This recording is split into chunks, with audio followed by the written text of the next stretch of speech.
At home with a lifetime of stories and songs, people we've met and the places we've gone. Along the way found where and how we belong. At home with a lifetime of stories and songs. Welcome to More Songs and Stories from Home, podcasts that give voice to songs with stories and stories with songs written and being written over the course of a lifetime, often illuminating the journey we all make, together and alone, finding our way home.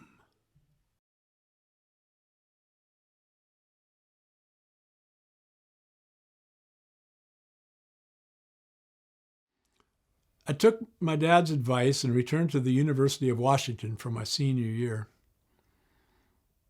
Competition to get into medical school was fierce, my childhood dream of becoming a doctor out of reach.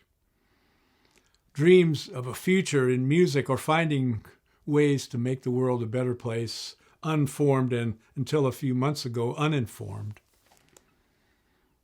A friend of mine was setting up a new department at the university, speech communication. She invited me to transfer my transcripts from the sciences. She also helped me develop an independent studies program. It involved auditing classes in the newly formed African American Studies program, trying to see it through the lens of communication and speech. I have few memories of what that involved, but I'm pretty sure I was both invigorated and intimidated. The Black Student Union was newly formed at the University of Washington. In a student population of 30,000, African American enrollment had tripled in 1968 from 150 to 450 students.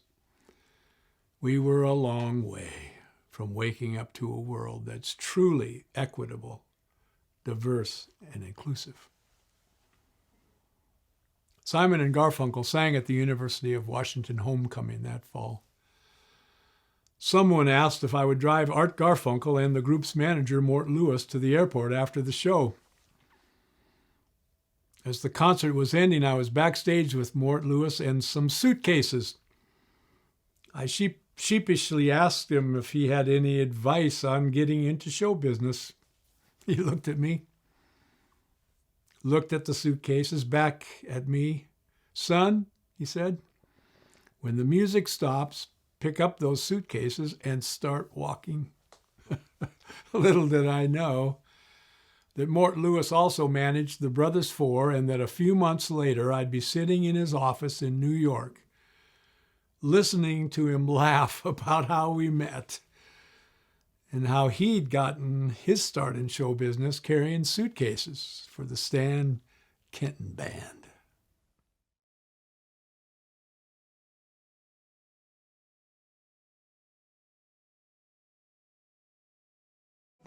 Three astronauts circled the moon and saw the first Earth rise. Frank Borman read from Genesis. No one asked if God had died. The Earth looked like a world at peace that Christmas night in space. Held tight to that illusion, the end of 1968.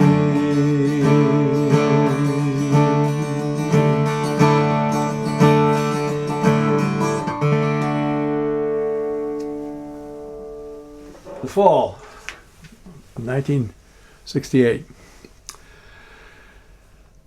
So a friend of mine had set up a new department, speech communication, and I'd taken a speech class earlier the year before and did really well in it and really enjoyed it, and so I thought, well, I'm gonna change my major. I'm gonna go to speech communication from zoology, and earlier that year, the Black Student Union had initiated a lot of changes at the University of Washington, and I was looking up recently what they were, and one of them was that they had quadrupled or tripled the number of black students in a university of 30,000. They'd gone up from 150 to 450. uh, and then they'd insisted on adding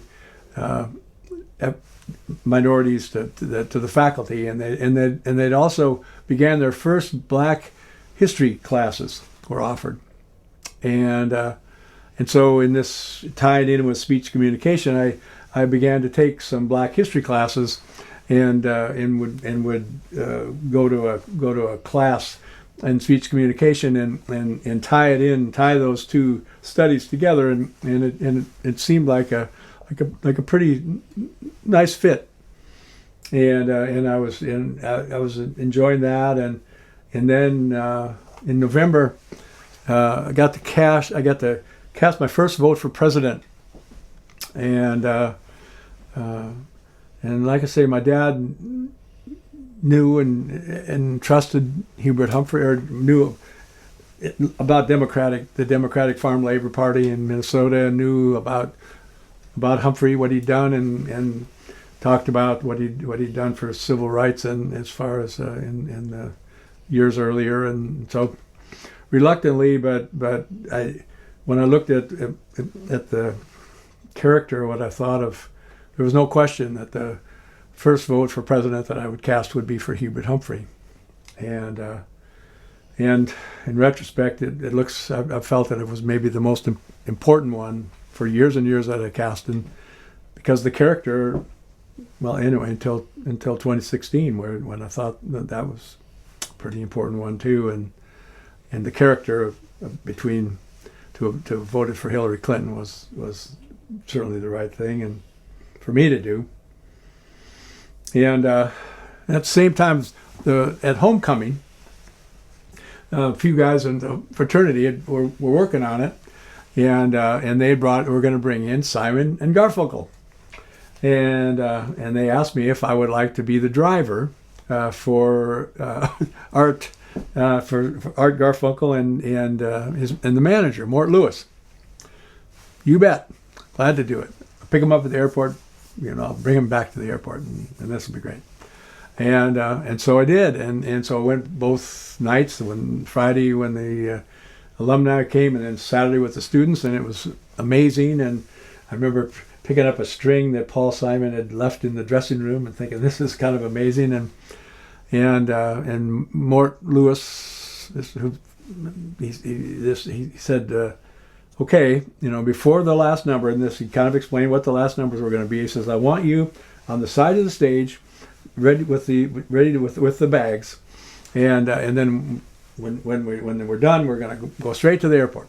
And so, yes, Mr. Lewis, and so I stood there and kind of an amazing thing to be at, again, kind of rubbing shoulders with show business or whatever it was, and all of it, and so I was kind of quiet, but then I figured, this is a chance of a lifetime. So I asked Mr. Lewis. I said, Mr. Lewis, can you help me get into show business? So looked over like that again, and he said, do you see those bags that you're sending? Yes, sir, I see those bags. He said, when the music stops, pick up those bags and start walking.